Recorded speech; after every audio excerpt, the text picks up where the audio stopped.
Bom dia, turma. Vamos dar continuidade ao nosso estudo aqui de reprodução humana, ok? Então, a gente não comentou, né, ainda sobre gravidez, gestação e parto, então vamos lá. Quando que se inicia a gravidez, né? Bem, a gente viu que para a mulher engravidar, precisa do ovócito ser fecundado pelo espermatozoide, né? Então, na verdade, ela inicia-se no momento da fecundação.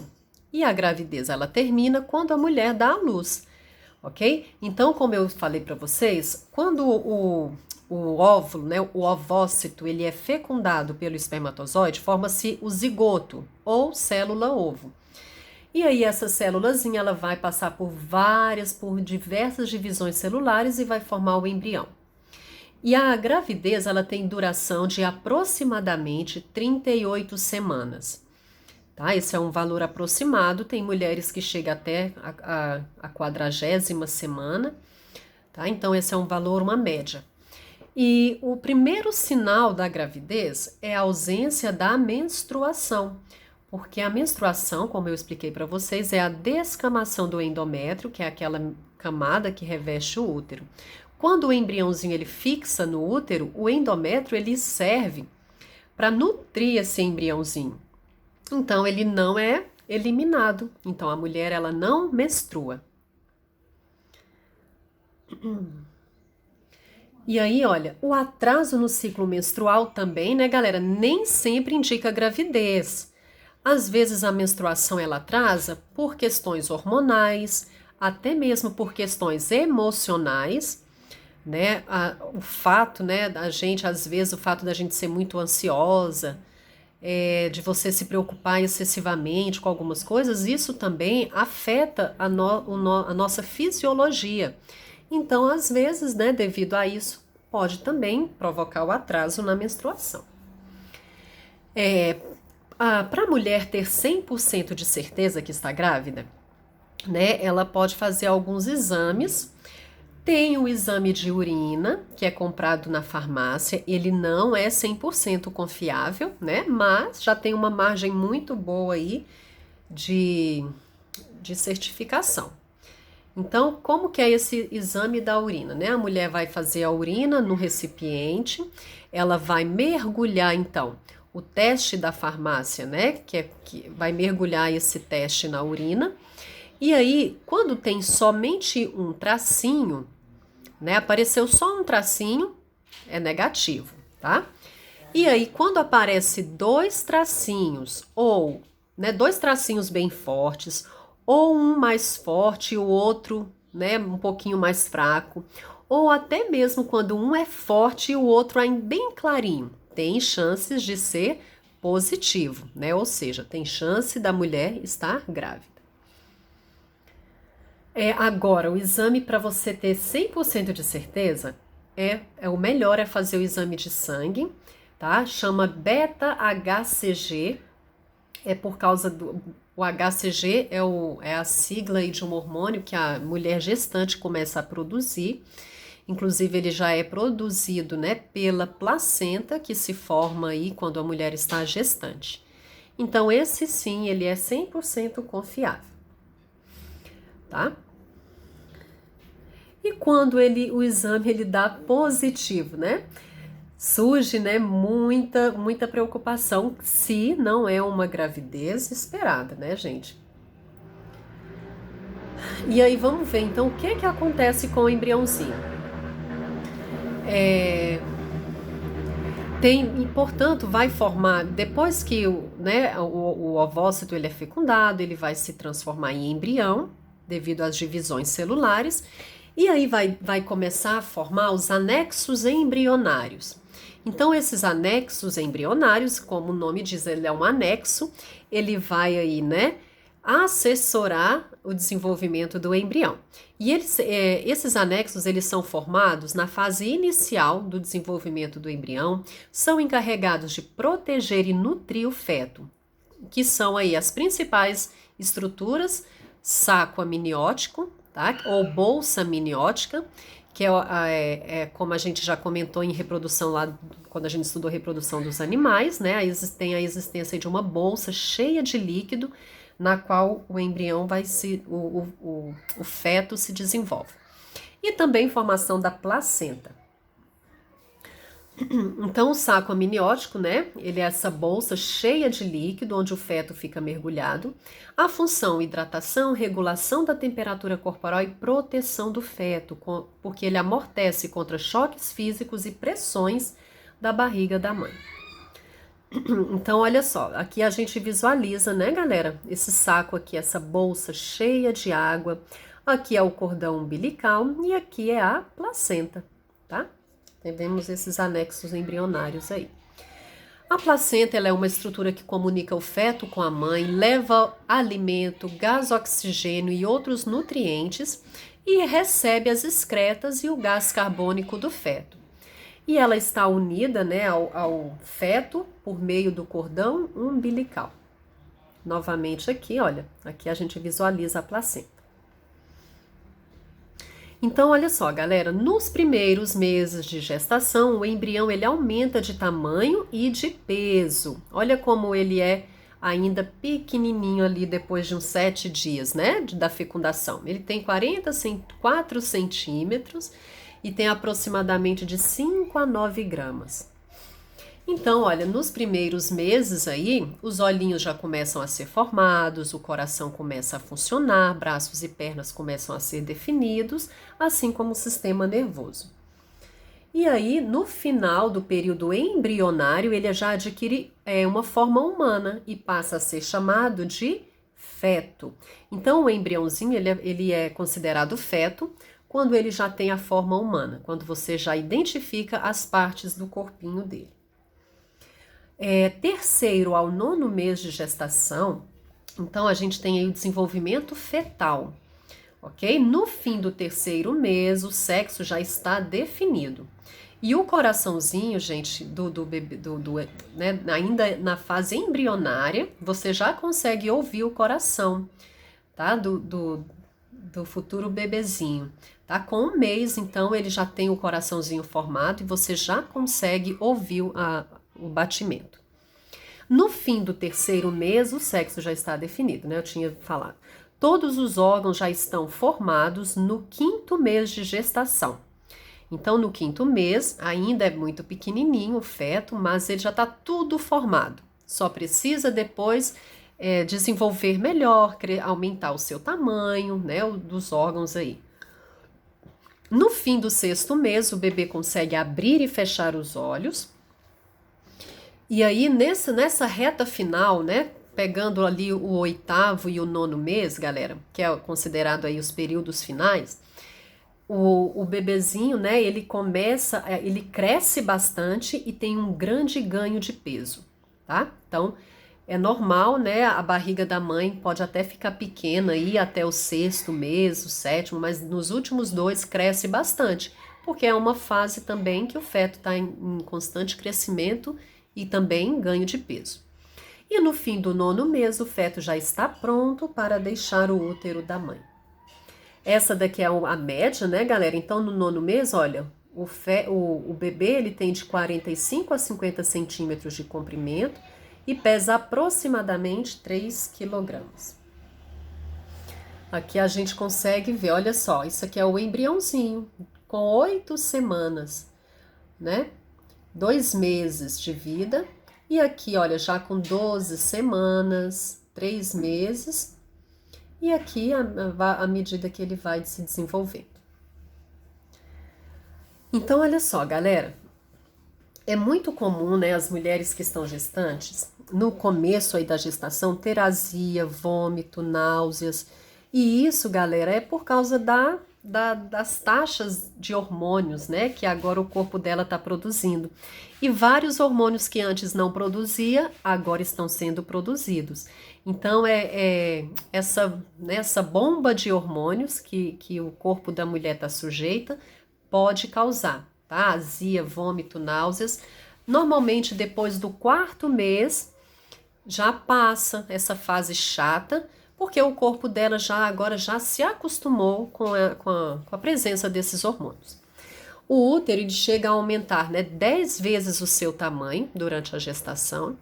As mamas passam a produzir leite e, consequentemente, aumentam de volume. Então, já no começo da gestação, gente, o peito, os seios das mulheres aumentam muito o seu tamanho. Por quê, né? Já está sendo produzido hormônios ali que vão estimular a produção, né, de leite pelas glândulas mamárias. Também que pode acontecer na gestação alterações na pressão arterial, aumento na frequência de idas ao banheiro. A gente viu, né, que o útero ele é bem próximo da bexiga.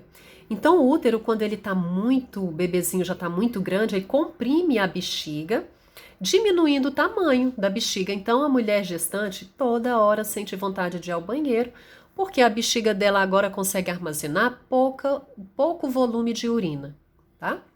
Então, isso também é muito comum. Quais são os cuidados, né, que a mulher tem que ter durante a gestação? Primeiro, né, realizar o pré-natal. O que é o pré-natal? É antes do nascimento do bebê, ela tem que ir periodicamente ao médico para poder acompanhar o desenvolvimento do bebê e também como que, né, a saúde dela também. Principalmente porque é muito comum mulheres terem pressão alta na gestação. Isso é um grande risco para a vida tanto dela quanto do bebê. Então precisa desse acompanhamento. Ela tem que ter uma alimentação saudável e equilibrada, não deve ingerir bebidas alcoólicas nem fazer uso de drogas, porque tudo isso passa para o feto pela placenta e pode prejudicar o seu desenvolvimento. A gravidez, quando ela é planejada, né, turma, é muito bom, né? Porque o bebê ele é desejado, ele nasce já dentro de todo um planejamento, né? De uma família que tem estrutura tanto psicológica quanto financeira. Agora, quando a gravidez ela acontece na adolescência, é sempre um susto, é um baque, mas, né? Faz parte aí da vida de muitas jovens. E aí, né, claro, tem a questão, a preocupação maior é com gastos, tem as preocupações, né? Tem que abrir mão da adolescência, porque o que o adolescente ama fazer? Muitos, né? Gostam de sair, gostam de ir para festas, gostam de, né, ir para baladas. E quando a jovem agora tá gestante, né, a gente espera que ela preocupe agora com a vida do bebezinho que está sendo formado. Então, não é legal ela ter, né, como a gente falou, não é legal ficar ingerindo bebida alcoólica, tendo uma alimentação desregrada, ela precisa descansar, dormir bem. Né? Então, tudo isso aí conta. E agora o parto, né? O parto é o momento do nascimento do bebê. Ele ocorre 9 meses aí após, né, a gestação. E a gente tem 2 tipos de parto, parto normal e a cesárea. Quais são os sinais de parto, né? Quando que a mãe sabe que o bebê, que está no momento do bebezinho nascer. Primeiro, ela começa a sentir as cólicas, tá? Contrações do útero, da musculatura do útero. E aí ela vai ficando cada vez mais intensa, começa com contrações mais leves, e à medida que vai aproximando do momento do parto, essas contrações ficam mais intensas e ocorrem em intervalos de tempo bem pequenos. E aí tem o rompimento do saco amniótico, tá? Que é o saco, portanto, ele se rompe justamente por causa das contrações uterinas, e tem o extravasamento do seu líquido, que é o famoso, né? Minha bolsa estourou. E aí, galera, vamos falar então primeiro do parto normal. Ele se divide em 3 fases. Primeiro tem a dilatação do canal, dilatação do colo do útero. E aí depois a saída do bebê e depois expulsão da placenta, tá, galera? A placenta aqui, olha, ela é essa estrutura aqui bem grande, olha, formada aqui, tá? No útero também. E para ser parto normal, o bebê ele precisa estar encaixado. O que é o bebê estar encaixado? Nessa posição aqui, galera. Ele tem que estar com a cabecinha aqui para baixo. Às vezes o bebê está sentado. Aí não dá para fazer o parto normal, né? A mãe tem que fazer uma cesárea. Então, olha, primeiro, né? Como eu falei, a dilatação é a dilatação ali do útero, né? Do colo do útero. Normalmente a mulher, para ter um parto normal, ela tem que estar com a dilatação de 10 centímetros. Se ela não tem essa dilatação, possivelmente o bebê não vai passar depois pelo canal vaginal. A saída do bebê, então, ela é provocada aí pela contração do útero mais a ajuda da mãe. A mãe tem que fazer muita força. E a cabeça sai primeiro e logo depois todo o corpo. Então, galera, para ser parto normal, como eu falei, o bebê tem que estar nessa posição. A cabecinha, ela é mais dura, então ela força aqui, né, o colo do útero abrindo. E aí, como ela também é maior, depois que a cabecinha sai, o corpinho sai mais fácil. Se o bebê estiver sentado, ou seja, com a cabecinha para esse lado, não tem como, né? Ele sair, você pode inclusive provocar a morte do bebê. Se você puxa ele com força demais, você mata o bebezinho. Então, nesses casos, o parto normal não é indicado. E por fim, né, galera? Olha, depois que o bebezinho nasce, né, o cordão umbilical ele é cortado e por final acontece aí a expulsão da placenta. O útero ele continua a se contrair para expulsar a placenta. E aí isso é necessário porque tem que ter a expulsão de tudo, né, para evitar infecções. Então, o parto normal, olha, o bebê tem que estar nessa posição, aqui é a vagina, tá, o canal vaginal, então o bebê faz uma curva aqui, né, galera, olha, sai primeiro a cabecinha, depois sai todo o resto, tá, e aqui fica o cordão umbilical, né, o médico corta aqui o cordão, e essa parte aqui que é a placenta, depois ela é eliminada. Tá? Precisa retirar a placenta, não pode deixar. E também tem que retirar o cordão umbilical, a parte que ficou lá, né? E a cesárea, galera? Então a cesárea ela vai acontecer quando não há encaixe na posição correta do bebê ou se é uma gravidez de risco, né? Normalmente aí eles também, a mãe já não tem uma saúde talvez muito boa e eles já fazem a cesárea. Então a cesárea, o médico realiza uma intervenção. Faz o corte, né, aqui na região abdominal da mãe, e aí ele puxa o bebezinho, tá? Então isso daqui é a cesárea, é feito por meio de cirurgia. O bebê ele não sai aqui pela vagina, esse aqui é o canal vaginal. Ele não sai por aqui, ele então faz um corte aqui e o médico puxa o bebê. Isso daqui é uma charge, né, que fala aqui, olha... Vamos ler aqui, galera. Olha, a menina chega, né, toda saltitante. Papai, mamãe, minha menstruação veio, ufa. Aí o pai, ufa? Vamos, responda, por que ufa? Ou seja, né, galera, ela estava talvez aí com receio de estar grávida, né? Então ela ficou comemorando. E aí vamos então para outro tópico, vamos falar dos métodos anticoncepcionais, tá? Um dos principais. Olha, o próprio nome diz métodos anticoncepcionais, que evitam, né, que previnem a concepção, que previnem aí a fecundação. Então, primeiro, vamos falar dos métodos de barreira. O que seriam esses métodos de barreira? Como o próprio nome sugere, são métodos que funcionam como obstáculo físico ou barreira, impedindo a chegada dos espermatozoides ao ovócito. Então, a gente tem aí 3 exemplos. Tem as camisinhas, feminina e masculina, e tem o diafragma, tá? A camisinha, galera, é o único método contraceptivo que também pode prevenir a transmissão de doenças sexualmente transmissíveis, tá? Que hoje a gente nem usa mais esse termo, né? Eu esqueci de alterar esse slide.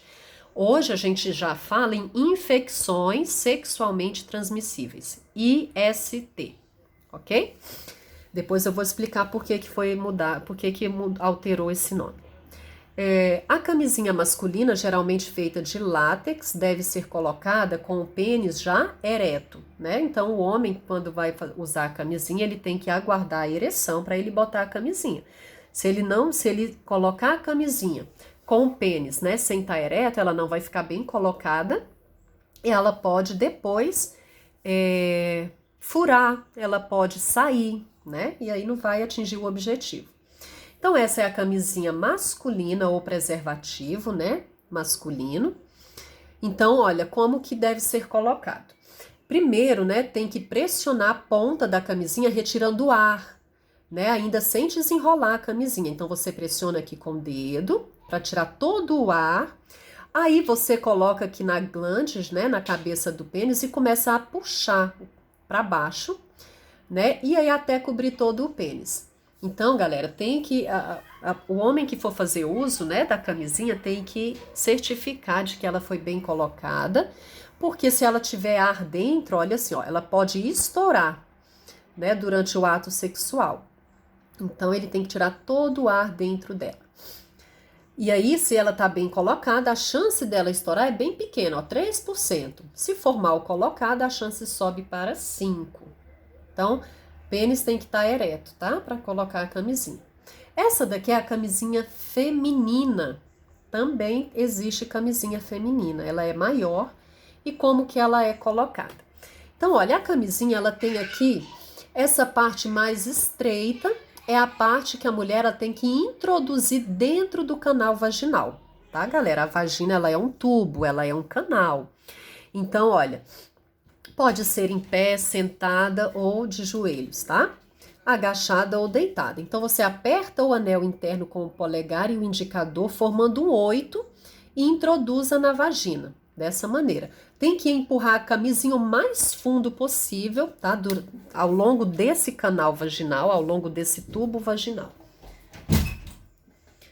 E aqui, galera, olha, o anel externo, ele é mais largo, tá? Do que a outra extremidade. Esse daqui vai ficar dessa maneira e é onde vai onde vai introduzir o pênis, tá? Então, a camisinha feminina, ela é bem diferente da camisinha masculina, como deve ser. E aqui fica essa abertura aqui para a introdução do pênis. No fim da relação, né? Tem que retirar a camisinha puxando-a delicadamente para o sêmen estar lá dentro, né? Se o homem tiver ejaculado. E aí ela embrulha no papel e joga no lixo, né? Tem que lembrar, tem que retirar, porque não pode, né? Deixar um objeto dentro do canal vaginal, porque pode gerar infecções. Às vezes a camisinha, inclusive, se não bem colocada, ela pode ser empurrada para dentro do canal vaginal. E aí não pode esquecer a camisinha lá dentro do canal vaginal, né? Para prevenção aí de infecções. E o diafragma. O que é o diafragma, galera? Ele não é muito usado atualmente, mas ele é uma peça de borracha ou silicone que é introduzida também no canal vaginal antes do ato sexual. Então, o que o diafragma faz? Ele vai fechar a entrada do útero. E normalmente, galera, coloca-se no diafragma uma substância chamada de espermicida, que vai matar os espermatozoides, tá? Ele só é retirado de 6 a 8 horas após a relação sexual. Então, isso aqui é o diafragma, né, ele é feito de silicone ou de borracha, e aí você passa aqui o espermicida, e você olha como você vai colocar ele no canal vaginal. E ele vai ficar aqui, olha, na entrada do útero. Tá? Então, também é um método de barreira, porque ele é uma barreira física que impede os espermatozoides, né, de penetrar no útero. E aí tem o espermicida para aumentar aí a eficácia, tá, do diafragma. Diafragma, galera, ele não previne contra infecções sexualmente transmissíveis, tá? Só a camisinha que tem uma prevenção e ainda assim não é 100%, tá? Depois a gente vai falar. E aí, galera, também tem os métodos comportamentais, que agora já envolve, como o próprio nome sugere, comportamento da pessoa, tá? Então, os mais conhecidos é o que? A tabelinha e o coito interrompido.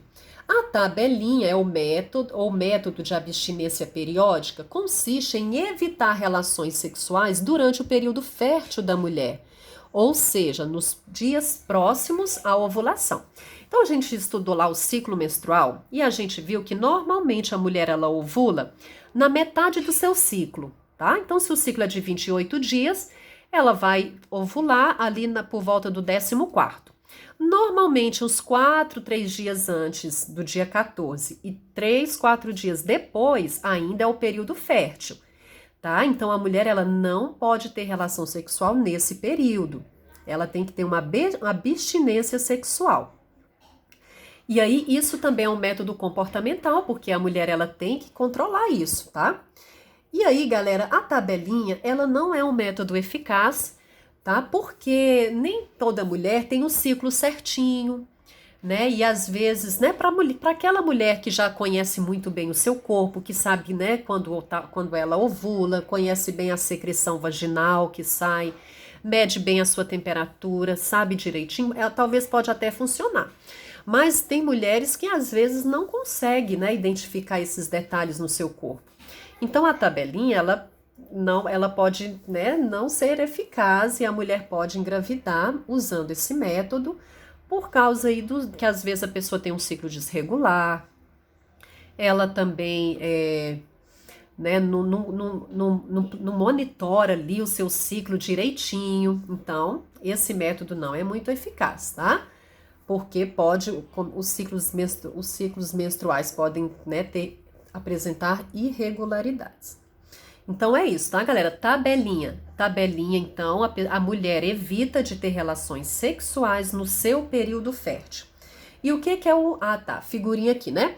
Olha, aqui a menstruação desceu, menstruação. Esse daqui, galera, ó, seria o período fértil. Olha, todos esses dias, né? Porque aqui seria a ovulação. Essa aqui tem 28 dias, né? Então, no dia 14 é o dia da ovulação.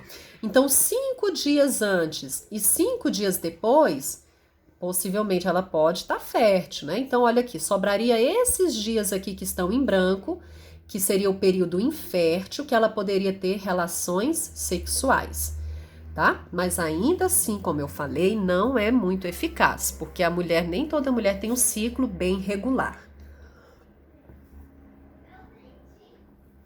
E aí, olha, aqui tá falando. Ah, tá. Isso daqui tá ensinando, tá? Como você sabe verificar se você tá. Quais os dias que você tá fértil e quais seria o seu período fértil, tá, galera?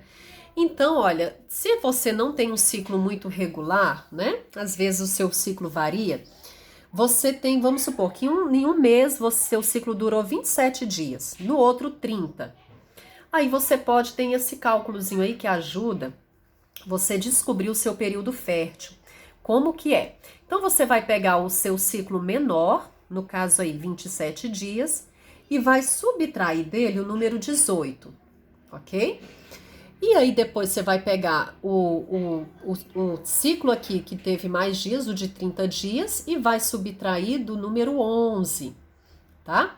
E aí, galera, qual seria aí aqui, olha, para você saber qual vai ser o seu período aí fértil, né? Depois você vai somar. Aqui, deixa eu ver, aqui não tem, né? A continuação. Mas aí você soma. Né? Aqui começaria no dia 9. Isso, aqui 27 menos 18 dá 9, tá? E aqui, 30 menos 11 dá 19.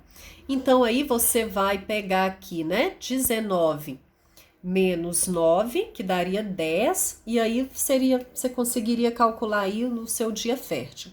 Mas, galera, a tabelinha, ela é ideal para quem tem um ciclo regular. Quem não tem, não é um método muito bom, tá? E aí, o que é o coito interrompido? Coito interrompido consiste em retirar o pênis da vagina antes da ejaculação. Ou seja, né, no momento do ato sexual, o homem, isso aí depende mais do homem, né, porque o homem tem que perceber o momento que ele vai ejacular, e nesse momento ele tira o pênis de dentro da vagina e ejacula fora do corpo da mulher. Tá? Mas é um método muito pouco eficaz, galera, porque mesmo que o homem não tenha ejaculado, parte do sêmen, ele vai sendo liberado na vagina da mulher. Então, pode conter, né, espermatozoides ainda nessa parte eliminada ali na vagina. Então, né, pode, ainda assim, a mulher ainda pode engravidar e ainda não protege contra as infecções também sexualmente transmissíveis, tá? Esse é o coito interrompido. E aí, galera, tem os métodos hormonais. Que aí, olha, como o próprio nome já diz, né, a mulher vai tomar hormônios, que são os famosos anticoncepcionais. Então, a gravidez ela é evitada pelo uso de hormônios presentes em medicamentos administrados, que são as famosas pílulas anticoncepcionais. Então, galera, as pílulas anticoncepcionais, elas são hormônios. São hormônios que vai impedir a ovulação. tá? Quando usada de acordo com as instruções da bula, a eficácia é muito alta. Se a mulher toma direitinho ali a sua pílula, ela não vai engravidar, tá? Porque as taxas de hormônios mantidas altas, não, elas vão impedir a ovulação. Então, né, no caso aí, tem os anticoncepcionais orais, né, que a mulher todo dia toma a pílula, e tem os não orais, que quais são? Tem implantes que você coloca, que você injeta no braço, tem adesivos, tem injeções periódicas e anéis vaginais. Então, hoje tem uma grande variedade de anticoncepcionais aí no mercado, tá? A mulher pode escolher qual que ela quer. O chato é que, como são hormônios, tem efeitos colaterais, né? Então, tem mulheres que sentem dores de cabeça, tem algumas mulheres que desenvolveram tromboses, né? Então, é uma medicação, né, galera? Não é muito. No caso, a mulher não vai ovular, portanto, não engravida, mas pode gerar alguns outros efeitos aí colaterais. E tem, galera, para finalizar, os métodos anticoncepcionais cirúrgicos definitivos ou métodos de esterilização. E aí, quais são esses métodos? É a ligação tubária ou laqueadura e a vasectomia. O que seria a ligação tubária? Você vai cortar as trompas, tá vendo ali? Olha, as duas tubas, trompas ou tubas, tá, galera? Tanto faz. Você vai cortar as duas tubas. Como aqui, né, o ovócito, ele é liberado aqui, olha, tá vendo? O ovário que libera aqui o ovócito, né? Os espermatozoides, quando vêm adentram aqui a vagina, vêm para o útero, segue para as tubas. Eles não vão atravessar, porque aqui vai estar cortado, vai estar costurado. Então, o ovócito que está aqui ou aqui, eles não serão fecundados. Isso daqui é chamado, então, de ligação tubária ou laqueadura. É um método definitivo, mas, como toda regra, né, galera? Toda regra tem sua exceção. Pode reverter, tá? A chance de reversão é muito pequena, mas já aconteceu, viu? Conheço pessoas que tiveram a reversão. O que pode acontecer? Aqui corta a tuba, mas com os anos, galera, ela pode religar. Essas duas partes podem se religar e aí pode acontecer a fecundação. É raro, tá? Não é algo comum, mas também não é impossível. Então aqui você pode fazer o bloqueio, né, com uma faixa plástica, ou você pode bloquear com um clipe, ou você pode também cortar, tá? Tem várias formas aí de fazer a ligação tubária. E essa daqui é a vasectomia, que é feita nos homens. A vasectomia também é um método de esterilização, tá? Ou definitivo, no qual, olha aqui, o ducto deferente. Lembra do ducto deferente que traz os espermatozoides do epidídimo até a uretra? Quando corta aqui, galera, olha, cortou esse ducto aqui, os espermatozoides estão aqui. Eles não vão passar, tá? Eles não passam aqui pelo ducto. O homem ejacula normalmente, porque aqui a próstata e as glândulas aqui, olha, seminais, produzem o restante da parte do sêmen. Ele ejacula normalmente, só que no sêmen não contém espermatozoides. Por quê? O ducto aqui foi cortado e os espermatozoides não passam. Então, eles não são eliminados no sêmen, tá? Então, olha, é uma cirurgia muito simples, tá, galera? Bem rápida. Então, aqui, olha, o médico faz um cortezinho bem aqui, tá? Ele alcança o ducto deferente e corta o ducto, costura também a pele, que é feito um cortezinho bem pequeno. O homem faz essa cirurgia facilmente aí, no mesmo dia já tem alta. Depois ele tem que ficar uns dias, né, sem ter relações sexuais, até cicatrizar, fechar bem aí o ducto, tá? Então, é uma cirurgia simples. E para finalizar, vamos falar aí do DIU, que é um dispositivo intrauterino, né? A abreviação aí é DIU. O que é o DIU, galera? Ele pode ser feito de plástico, de cobre ou de aço inoxidável. E hoje também tem o DIU que é hormonal, tá? Ele é um dispositivo que você coloca lá dentro do seu útero, no interior do útero, ele tem que ser, só pode ser colocado por um médico, tá, galera? E aí, galera, o que vai acontecer? O DIU, né, ele vai produzir hormônios e aí ele não permite a fixação do embrião no útero, tá? E aí a mulher também não vai engravidar, tá? Então, olha, tem esses 3 tipos de DIU, tá vendo? Esse daqui, mais moderno, ele vai liberando hormônios, tá? Então, ele é colocado aqui. A mulher pode ficar com um DIU de aproximadamente 4 anos. E aí, esse DIU, então, olha, ele tá bem. Observem que ele tá bem aqui onde o embrião faz a nidação, tá? E aí, ele também produz hormônios e aí impede a nidação, a fixação do embriãozinho aqui no útero. E aí, a mulher não engravida. E o DIU, ele tem uma grande porcentagem de eficácia, mas também não é 100% eficaz, tá bom? Tem mulheres que, mesmo utilizando o DIU, engravidam, tá? E aqui eu coloquei a porcentagem aí, né? Olha só, a camisinha masculina, né? Tem até isso, índice de falha, tá, galera? De 3 a 15%. A feminina, né? Tem essa daqui. O diafragma tem de 2 a 20%, um pouco mais. A feminina e o diafragma. A tabelinha, olha aqui, vai também pode ter até 20% de falha. A pílula de 0,1% a 8%. Ligação das tubas, 0,5%. Vasectomia, olha só, é bem pouquinho, né, galera? Porque esses são aqueles métodos definitivos, que é a ligadura das tubas e a vasectomia, que costura, né, que corta lá o ducto deferente e as tubas uterinas. E o DIU, olha, tem uma falha pequena também, tá? Mas, né, não é 100%, então pode acontecer às vezes da mulher engravidar. Galera, e aí é legal também falar sobre a pílula do dia seguinte, né? Não sei se vocês já ouviram falar. Como que funciona essa pílula, galera? Gente, essa pílula do dia seguinte, ela não pode ser tomada quando a mulher dá na telha, não pode, porque é uma dose muito grande de hormônio. E aí, como que age essa pílula do dia seguinte? Vamos supor que a mulher teve uma relação sexual, né? Os espermatozoides, o homem ejaculou aqui no corpo dela. E aí, para ter a gravidez, ela tem que estar aqui um ovócito, né? Para ser fecundado. Gente, se a mulher tiver fértil no dia, o ovócito vai ser fecundado. Se ela tiver ovulado, ele vai ser fecundado e essa pílula do dia seguinte não vai adiantar para nada. Quando que essa pílula adianta? Quando a mulher ainda ela não ovulou e aí o hormônio ele vai interromper a ovulação. Então, como a pílula do dia seguinte ela é hormonal, então ela vai impedir a ovulação e aí a mulher não vai ovular. Então, se a mulher ia ovular, né, no dia seguinte ou no outro dia, ela não, aí vai ser eficaz, porque a pílula impede que ela libere o óvulo, tá? Que o folículo libera ali o ovócito, né?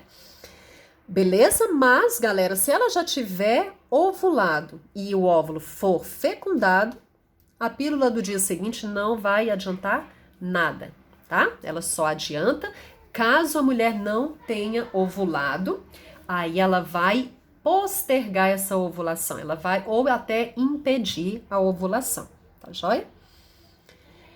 E aí vamos então falar do último tópico dessa matéria, que são as infecções sexualmente transmissíveis, que agora não se fala mais doenças, tá, galera? Fala-se infecções. Por quê? Porque é o seguinte, doença, quando fala doença, você já presume que a pessoa esteja com os sintomas da doença, não é? Que ela já esteja com mal-estar, né? Que ela já esteja ali sentindo algum sintoma, ok? Doença, então, já pressupõe existência de sintomas. E tem muitas pessoas que têm o vírus, tá? Que pode causar aí alguma doença, só que ela não tem sintomas, ela não tem nenhum sinal da doença. Mas ela é uma portadora do vírus, né? Ou da bactéria, vamos supor. Então ela tem a infecção, ela não tem a doença, porque ela não tem os sintomas, mas ela tem a infecção, ela tem o vírus ou a bactéria. Tá? Então a gente agora fala de fala somente em infecções sexualmente transmissíveis, ISTs, e não DSTs, que é doenças, beleza? E aí, galera, como que se transmitem essas ISTs? Então, elas podem ser transmitidas pelo contato sexual, pelo uso comum de toalhas de banho e roupas íntimas, né? Se tiverem ali contaminadas com o vírus ou a bactéria causadora da doença, pelo sangue, por transfusões sanguíneas, como é o caso do HIV, da hepatite, compartilhamento de objetos cortantes e perfurantes, agulhas de injeção, instrumentos de manicure. Ela também pode passar aí, né, aliás, não, né? As outras aí não fala de como faz, né? Aqui, olha, o atraso em procurar tratamento pode aumentar os riscos de contaminação, ok? E o uso da camisinha, galera, vai prevenir bastante, tá? Ajuda a proteger bastante. E aí, olha, tem vários tipos de ISTs. Elas podem ser causadas por vírus, bactérias, fungos e protozoários. E para todas elas existem, né, um tratamento, mas nem todas existem cura ainda, tá? Como é o caso da AIDS, né? Que não tem cura, tem tratamento. Vamos começar a falar da sífilis, né? Não sei se vocês já ouviram falar dessa doença. A sífilis, ela é causada por uma bactéria. E aí, qual é o principal sintoma da sífilis? É o aparecimento de feridas abertas, tá? Nos órgãos genitais. Ela também é conhecida popularmente como cancro. E aí, galera, se a sífilis não é tratada, a bactéria ela se espalha pelo corpo e a pessoa pode ter dores musculares, pode ter perda de memória, incapacidade de controle dos músculos, alucinações, paralisia e até morte, tá?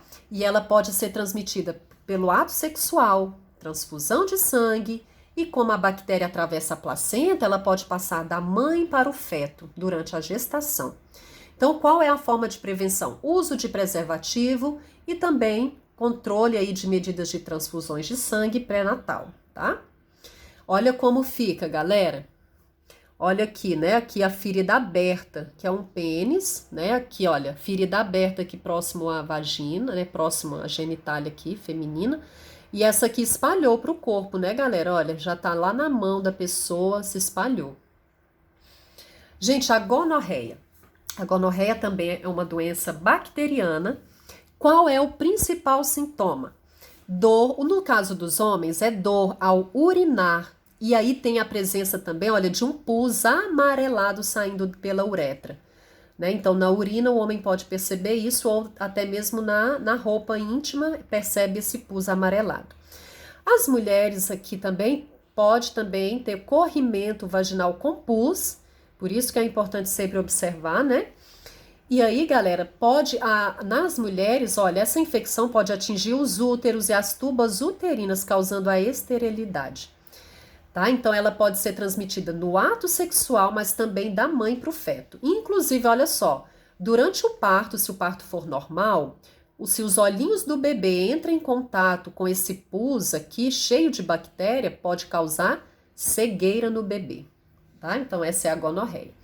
Então, olha só, galera, olha aqui a gonorreia, ó, dor ao urinar, tá? E aí tem aqui, ó, o pus amarelado saindo, tá? Olha aqui o pus amarelado saindo da mulher. E pode provocar, então, a cegueira também, né? Nos fetos, beleza? A clamidíase também é uma doença bacteriana. E essa doença, no início, não tem sintomas. Por isso que tem pessoas que, né, são portadoras da infecção, da bactéria, e não tem sintomas, ou seja, ainda não tem a doença em si, né? Então, ela também pode ocorrer da mãe para o feto, tá? Então, qual é os sintomas nos homens? Dor e sensação de queimação ao urinar, micção frequente, né? Ou seja, o homem vai ao banheiro várias vezes para urinar, presença de um líquido semelhante à clara de ovo saindo pela uretra, inflamação do epidídimo e esterilidade. E nas mulheres? Na maioria das mulheres não tem sintomas, tá? Então pode ocorrer inflamação das tubas uterinas e a esterilidade, tá? Então, daí é importante sempre também ir fazer os exames de rotina, né? Ir ao médico, ao ginecologista, os homens também fazer os seus exames de rotina para prevenir essas doenças, essas infecções. Aqui, né, a bactéria Tá uma fotinha aí da bactéria que causa a clamidíase. Galera, aqui cortou um pouco, né? É o condiloma acuminado, tá? É uma doença, essa já é provocada pelo vírus HPV. Esse nome vocês conhecem, né? Que é a sigla em inglês para papilomavírus humano, que é o HPV, que se transforma depois, né, no câncer do útero, aí no caso das mulheres, ou câncer também aí nos homens, tá? Em alguma parte do seu sistema reprodutor, né? Então, galera, olha, são conhecidos cerca de 100 tipos, tá, desse vírus aqui. Alguns são associados com o desenvolvimento de câncer de colo do útero e câncer no ânus, tá? Então, esse condiloma acuminado, que é causado pelo vírus HPV, ele pode evoluir para um câncer. Muitas vezes a ausência de sintomas e eles demoram para aparecer. E aí, olha, quando surgem, quais são os sintomas? Verrugas na glande do pênis e na região do ânus, na vagina, no pudendo feminino e no colo do útero. Galera, o uso de preservativo e os exames pré-natais podem prevenir a transmissão da doença, mas não é 100% eficaz. Por que que não é? Por exemplo, né, o homem usou preservativo e ainda assim a mulher pegou esse HPV, né, esse vírus. É porque o vírus ele pode estar nas partes externas ali da genitália do homem. E no momento do ato sexual tem contato. A genitália, né, a camisinha, ela só vai envolver o pênis.